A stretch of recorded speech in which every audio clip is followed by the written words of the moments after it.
Hello, everyone. Welcome to the Newsbrowse News broadcast. According to NHK, the United Nations has newly added Israel and Russia to a list of countries and organizations suspected of committing sexual violence in conflict zones. This information comes from an annual report released by the World Body on Friday, detailing cases of conflict-related sexual violence confirmed in 2025. The report states that the UN has verified 31 cases of sexual violence perpetrated by Israeli forces and security authorities against individuals from the Gaza Strip and the West Bank. It notes that such violence is sometimes employed as a form of torture, with victims reportedly including journalists and human rights activists.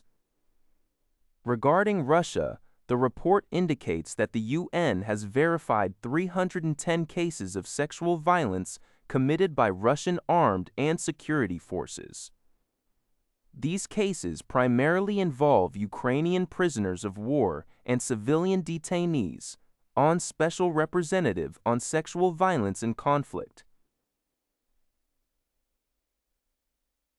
Pramila Patten openly criticized Israel at a news conference, stating that explicit threats were made by Israeli armed and security forces, warning detainees not to report abuse to media or human rights organizations.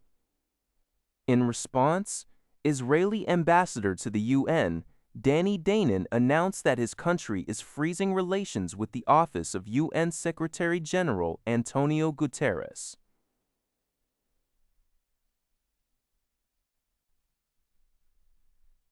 Danon expressed strong disapproval, asserting that Guterres has placed Israel on the same blacklist as Hamas, ISIS, and the most depraved terrorist organizations in the world.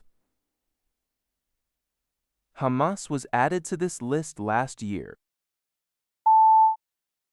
Al Jazeera reports on increasing frustration felt in Lebanon as Israel's ground invasion into its sovereign territory continues to expand.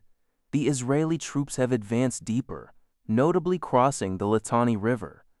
This marks a significant development, as it is the first instance of Israeli forces breaching this line in nearly 2 decades.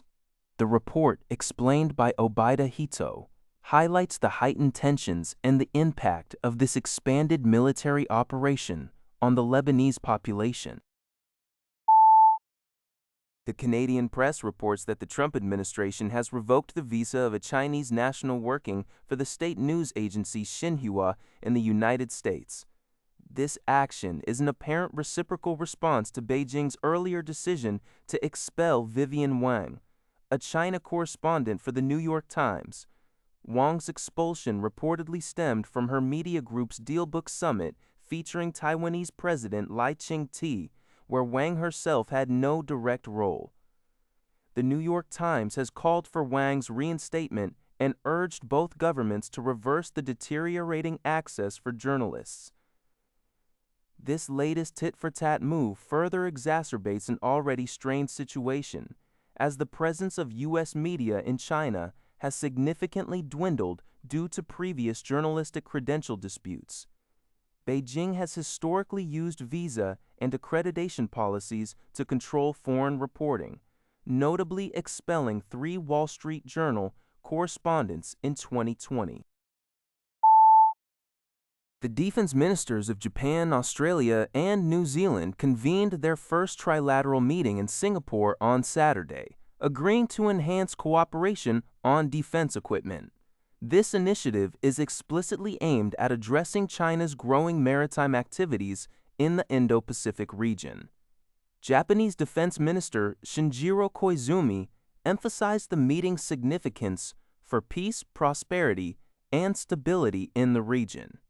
Japan and Australia are already collaborating on developing a next-generation frigate for the Australian Navy, based on an upgraded model of Japan's Mogami-class frigate. New Zealand is also considering the improved Mogami frigate alongside a British warship as candidates for its own next-generation frigate, with a decision expected by the end of 2027. This report is from Gigi Press. According to Lianhe Zhaobao, the U.S. military Southern Spear Joint Task Force, acting under the command of U.S. Southern Command Chief Donovan, conducted a strike against a vessel in the Eastern Pacific on Friday, May 29th, resulting in the deaths of 3 men. The vessel was identified as being operated by a designated terrorist organization and was reportedly traveling along a known drug trafficking route. This incident marks the 3rd fatal strike in the past week. Since the Trump administration initiated operations targeting drug boats in September, the death toll has reached at least 198. While former President Trump asserts the U.S. is engaged in combating drug cartels in Latin America, definitive evidence proving the involvement of those on the attacked vessels in drug trafficking activities has not been provided. Legal experts and human rights organizations have raised concerns, suggesting that these attacks could constitute extrajudicial killings, particularly as they appear to target civilians who do not pose a direct threat to the United States. That's all for this video. Thank you for watching. See you in the next video.